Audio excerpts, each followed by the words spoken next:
Hello, and welcome to episode 10 of the Holistic Lifestyle Guide podcast. This is one of my favorite subjects, and that is the subject of life purpose that I'm going to be talking about today.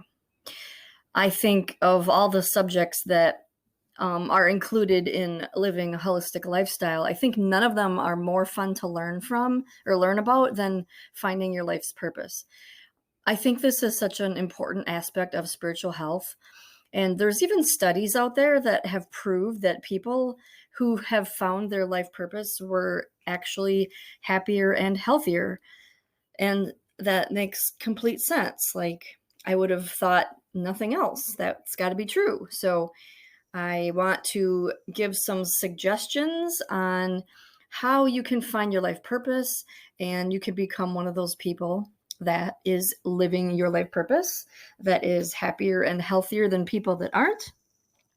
So just a quick note, if you want to read these studies, I have listed them on my blog post. So I will link that down in the show notes.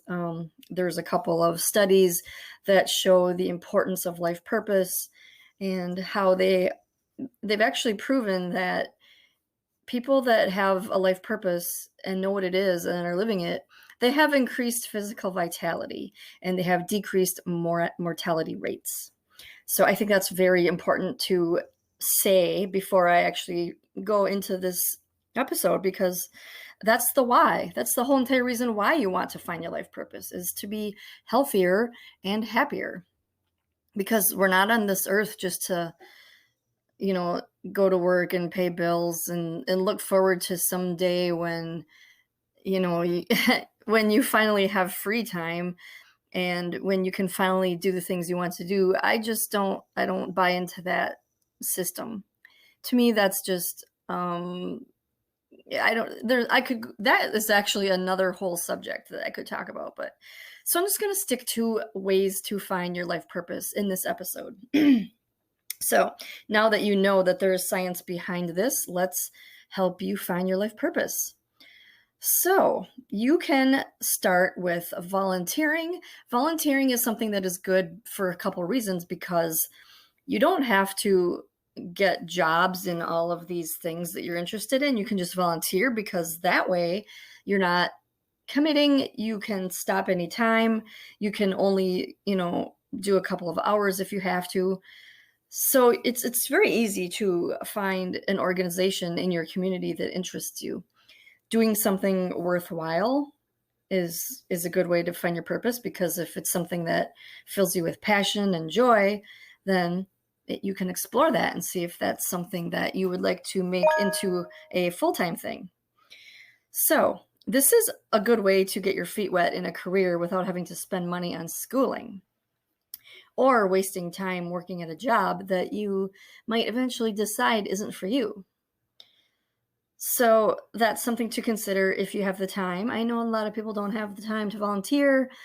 I mean, there's a lot of people that don't even have time to do their own hobbies, which it makes me so sad. And I mean, I really wish there was something that can be done about that. But anyway, I'm going to move on to the next one now. So the next one on this list ways to find your life purpose is to ask yourself some important questions. So the main question that people usually ask is, if anything was possible, if money was not an issue, what would you do? What types of activities would you do if you didn't have to worry about money? What do you love to do so much that time just seems to not exist whenever you're doing it? What are you passionate about changing in the world? Like, what changes would you like to see that, you want to be a part of? What are some of your unique skills and personality traits that you have that maybe you could incorporate into your life's purpose? Maybe consider, what would you do if you had unlimited amounts of money? Once your survival needs have been met, what would you do with all of the money? That's one of the biggest, although that one sometimes trips me up when I think about it, because I sometimes get a little lazy about it. And I say, if all my survival needs would be met, I would literally just sit on my porch and stare at the lake. But we can't really do that every day for the rest of our lives. So you got to be a little realistic with it. Let's say that you do have to work, but your survival needs are being met, but you still have to work and you have to choose something. So those are some questions for that. And then the next one on my list here is exploring a new hobby or an old one that you don't have time for. Maybe you pushed it aside because you are really busy with your life. I think we've all had at least one activity that we've been putting off until there's a more convenient time to do it. Doing something new and different, it exposes you to new ideas and thoughts. And that's why I like exploring hobbies. Some people, they have, like me, they have too many hobbies and interests and they just can't decide which one to pursue. So in that case, you can take into account other factors, such as which ones fit in with your education, your skills, and your talents, which one fits best with the lifestyle you want to live, what is your ideal day, and what your ideal lifestyle would look like. So that is some stuff to take into account when you are exploring new hobbies. The next one on my list is, this is for all you spiritual people out there, this is to start a vision board. So a vision board is something that you can attach pictures, quotes, words, or anything else that you want your ideal life to look like, and then you can leave it where you will see it every day. Just be sure to spend time taking action and being on the lookout for opportunities in the form of baby steps to your goal.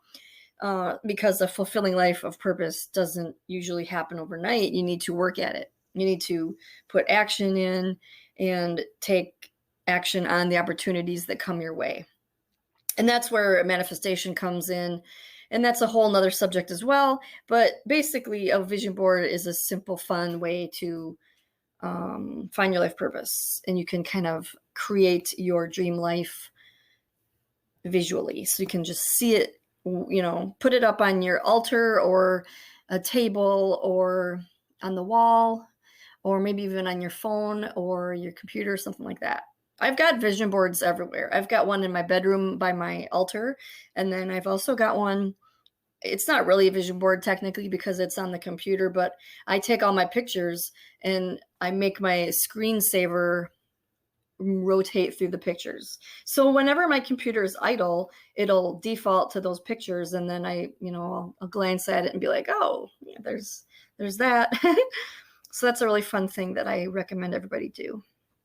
All right, then the next one on this list is one of my favorites, and I'm probably going to talk about this one for a while, and that is to get a journal. So journaling about your life purpose those two just go hand in hand. I think the more you journal, the more you're going to just naturally find your life purpose anyway.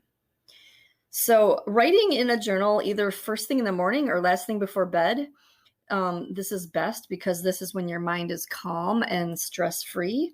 So you would write down what your ideal day would be like. Like, project yourself into the future and imagine that your life is virtually perfect. So then you're just writing down what your life would look like. And then now that you know what the end result looks like, then you can figure out what you can do today to take the first step in that direction. And then you just kind of let yourself keep writing without editing and without second guessing anything that you write. Write whatever comes to your mind. Just write every thought. And do this for a reasonable amount of time, up to an hour or more if necessary.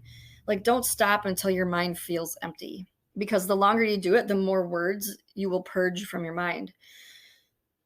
It's actually helpful. If you have trouble writing, you can actually meditate before writing or while you are doing it. You can have some calming music on in the background, sitting outside in nature where it's quiet, if you can find a quiet spot in nature, and just really let your thoughts run wild.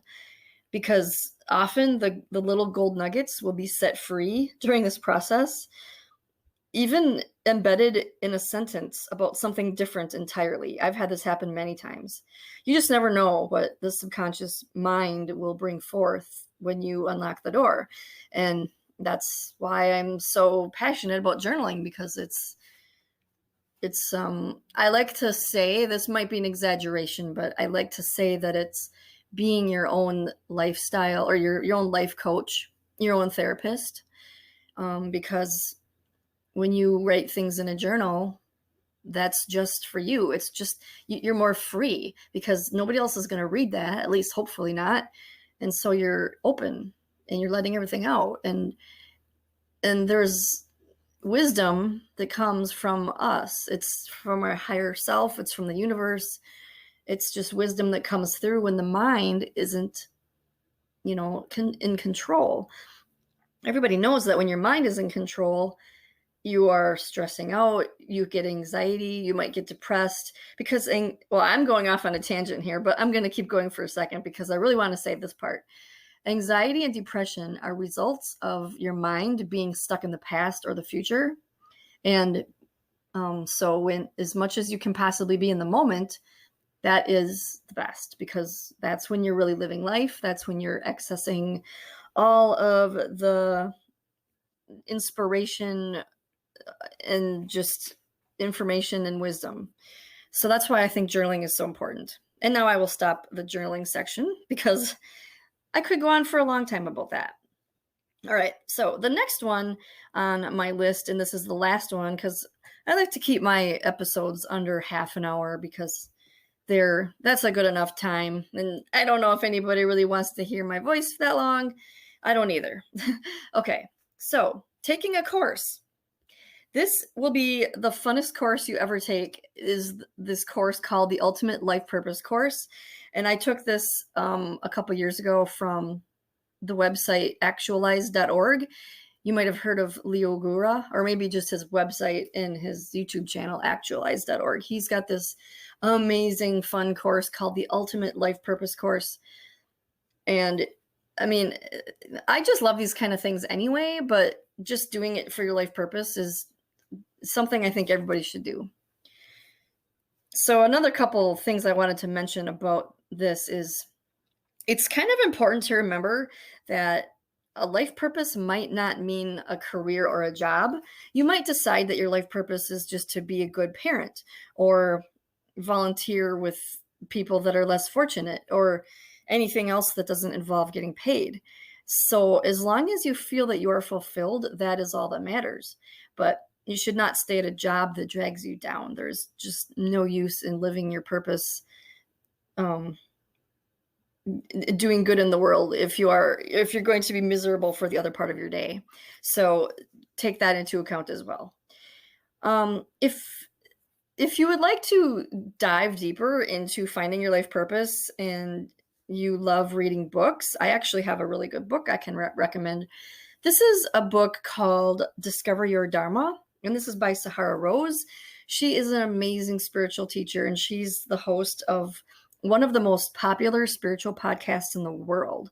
It's called the Highest Self Podcast. So she recently wrote a book called Discover Your Dharma. A dharma is another word for life purpose, basically. And even though I already knew my life purpose, I had to get this book because I just love her. She also has some books on Ayurveda, and so I learned a lot from her about that. And so anyway, I just bought this book, Discover Your Dharma, and I loved it. I absolutely loved it. I actually have a YouTube video about this, and I might leave a link to that in the comments as well, or I'm sorry, in the show notes, because between Leo Gura's Ultimate Life Purpose Course and Sahara Rose's book, Discover Your Dharma, between these two things, you've got it all. That's really all you need. But of course, if you're on a budget, which I understand, you don't want to spend money on a course, you don't want to spend money on even a book, you can do the things that I mentioned in this podcast episode. So again, I'm going to recap those. Those were volunteering, asking yourself some important questions, exploring a new hobby, starting a vision board, getting a journal, and taking a course. And now I just kind of realized that I said, if you don't have the money to take a course, you can do these things. So just, you don't need to take the course if you don't have the money. I don't think it's that expensive, really. It was only a couple $100, but I mean, really, if you're going to find your life purpose, isn't it worth it? You can start with the book. You can start with Sahara Rose's book, and I will also leave a link to that in the show notes. So everything you're going to need is down in the show notes, and I will also recap these ways that I gave you to find your life purpose. So from going on forward, you should have everything that you need to find your life purpose and live your most fulfilling life.